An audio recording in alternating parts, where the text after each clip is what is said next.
Assalamualaikum warahmatullahi wabarakatuh. Perkenalkan, nama saya Fesya Putri Naisyah, nomor BP 19101152610365.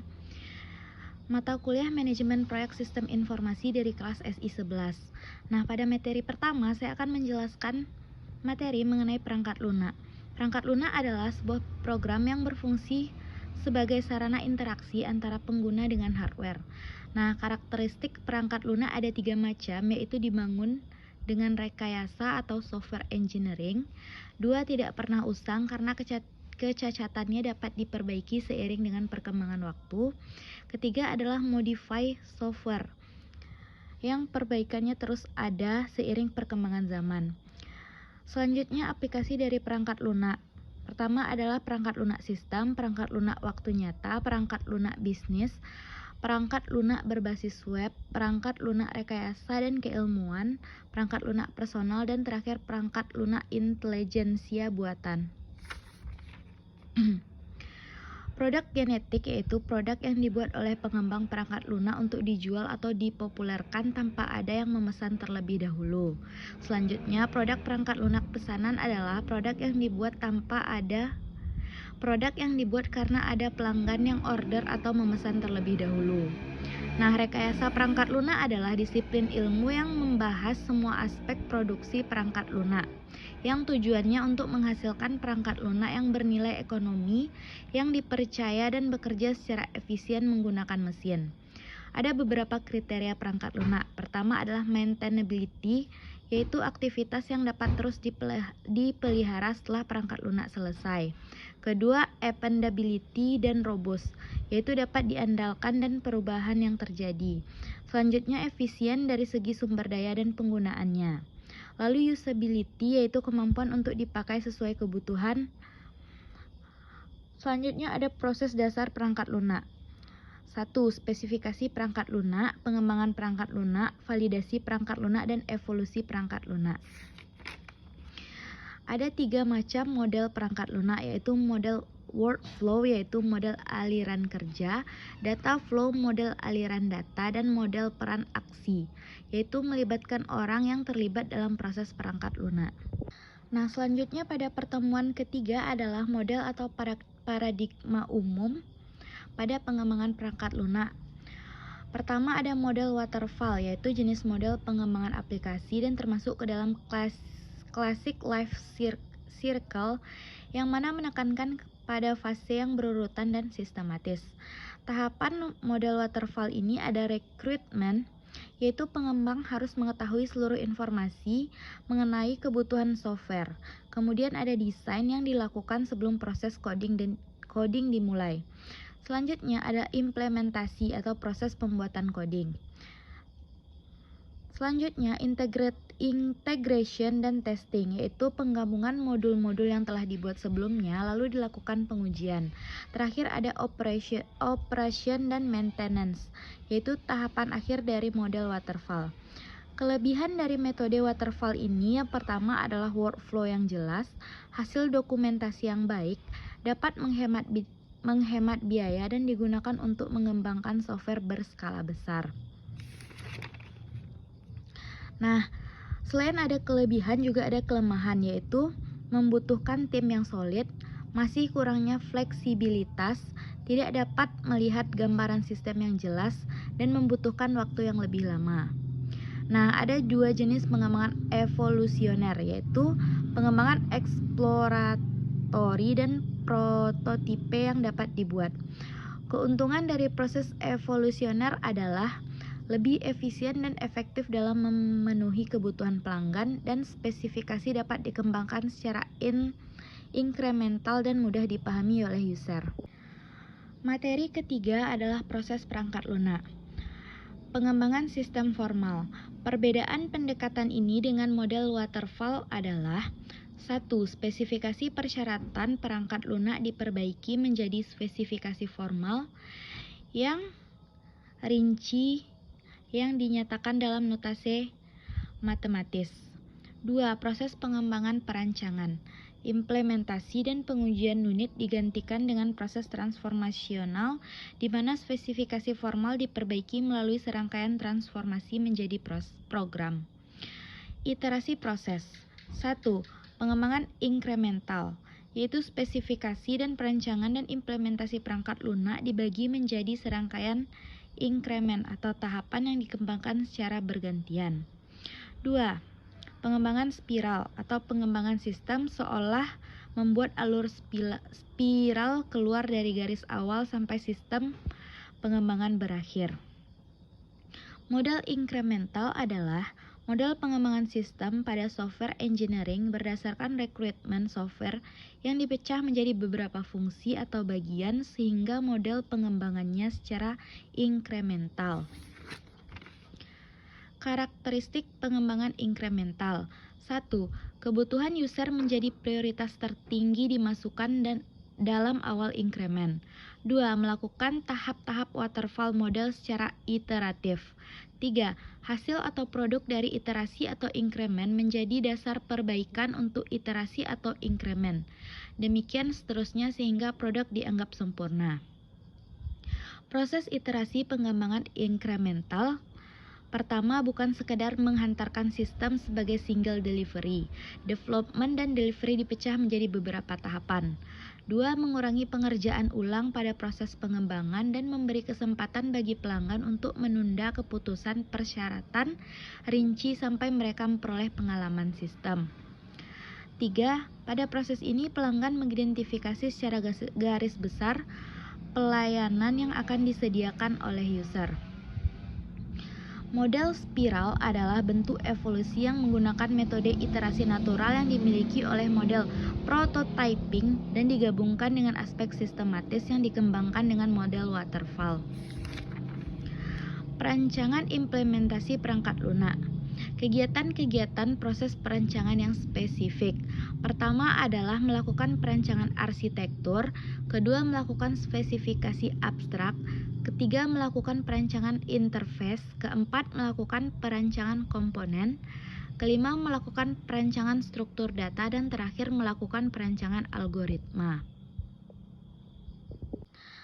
Pada materi keempat, saya akan menjelaskan cara membuat database menggunakan query di CMD atau command window. Pertama adalah aktifkan aplikasi SAMPP dan MySQL di laptop kita. Selanjutnya, pastikan statusnya running atau start. Ketiga, buka CMD dan panggil MySQL dengan mengetikkan coding MySQL min u root. Nah, selanjutnya aktifkan di mana letak posisi MySQL. Misalnya kita letakkan di partisi D dengan mengetikkan coding cd d.2 sampp MySQL bin. Selanjutnya, cara membuat database pada MySQL dengan mengetikkan kode create database. Misalnya kita akan membuat database dengan nama DB Geraigenzo. Masukkan coding create database DB Geraigenzo . Selanjutnya, untuk melihat database yang telah kita buat, ketikkan coding show database . Selanjutnya, untuk melakukan proses, masukkan coding use DB Geraigenzo . Nah, selanjutnya untuk membuat tabel, kita hanya perlu memasukkan coding create tabel dengan memasukkan nama tabel yang akan kita buat, misalnya tabel barang, dan memasukkan fill-fill yang akan kita buat di dalam tabel, misalnya KD barang, dengan variabel integer, nama barang variabel varchar, satuan variabel varchar, dan harga variabel integer. Jangan lupa diakhiri dengan tanda titik koma. Selanjutnya, untuk melihat tabel yang telah kita buat, kita hanya perlu mengetikkan coding show tables . Kemudian, buka browser untuk melihat tabel yang telah kita buat. Nah, pastikan terlebih dahulu aplikasi SAMPP-nya sudah aktif. Lalu buka browser dengan mengetikkan localhost /php myadmin. Nantinya akan keluar tabel yang telah kita buat sebelumnya. Nah, materi kelima adalah proses pembuatan aliran sistem informasi atau ASI. ASI merupakan bagan alir yang menunjukkan arus dari program dan formulir. Nah, ada beberapa simbol ASI. Pertama adalah simbol proses, kedua ini merupakan simbol dokumen, kemudian ada simbol kegiatan manual, lalu ada simbol penyimpanan, dan terakhir ada simbol arus balik. Nah, ini merupakan contoh sederhana dari ASI lama. Pertama, semua entiti dimasukkan ke dalam tabel. Nah, terdapat 4 entiti, yaitu badan konstruksi, bagian pemasaran, direktur utama, dan konsumen. Pertama, data spesifikasi diserahkan kepada direktur utama. Kemudian, direktur utama melakukan ACC terhadap data. Kemudian, setelah data di ACC, data diserahkan kepada bagian pemasaran. Sebelumnya, data diarsip terlebih dahulu. Pada bagian pemasaran, kita disuruh membuat brosur dan data promosi. Kemudian, data ini diserahkan kepada 3 bagian. Pertama, diserahkan pada bagian pemasaran untuk diarsipkan. Selanjutnya, data brosur dan data promosi ini diserahkan pada bagian direktur utama untuk diarsipkan kembali. Selanjutnya, data diserahkan kepada bagian konsumen untuk diarsipkan. Pada pertemuan ke-7, kita akan membahas materi cara input data pada tabel.